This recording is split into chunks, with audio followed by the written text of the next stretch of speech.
It's time for week 3 of me watching the OC for the very first time, so let's talk about season 1, episodes 9 through 13. So 9, these kids are back at school. Anna is at the school with them, so we're seeing a little bit of competition between Anna and Summer, and eventually they both get Seth's attention and end up kissing him at Thanksgiving, which is episode 13, and then they find out, and in between episode 13 and 14, they're kind of doing this, like, you date whoever you want, and, like, they're cool with it, but in episode 13, Chrismica, which is iconic, they finally said that he has to make a decision, so he decides to be friends with both of them, which I feel like, even though he was doing them a little dirty, was a very mature decision for him, but obviously he kind of lost them both as friends in that moment, which was sad. I love him and Anna. They have so many cute moments and so much in common, but I just know he and Summer are going to end up together, so like every time they have a cute moment, I'm just like, oh, but what about Summer? And like vice versa with Seth and Summer. Also in these episodes, Ryan and Marissa officially became boyfriend and girlfriend, him kissing her at the top, or her kissing him at the top of the Ferris wheel, I thought was so sweet.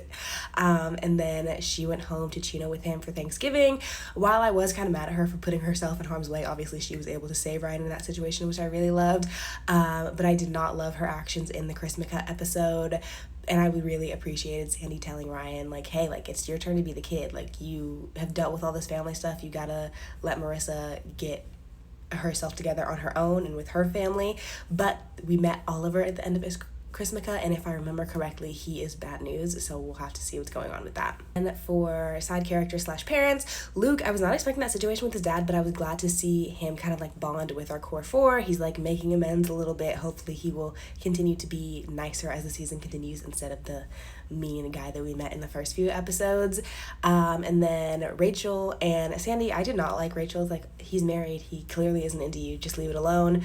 And then them trying to set Rachel up with Jimmy, I kind of liked, because like they seemed like they had some things in common, but I still thought it was kind of weird after she threw herself at Sandy. And then Julie and Sandy's grandpa, I kind of love it on her part, because I'm just like, honestly, such a smart move, but like also I feel a little bad for him, even though he's not the best person. I'm like, do you actually like him, or are you just being a swindler?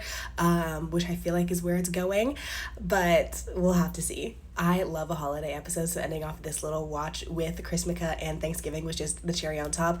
Like I said already, I'm very worried about this Oliver situation. I can't fully remember what happens with him, but I know it's bad.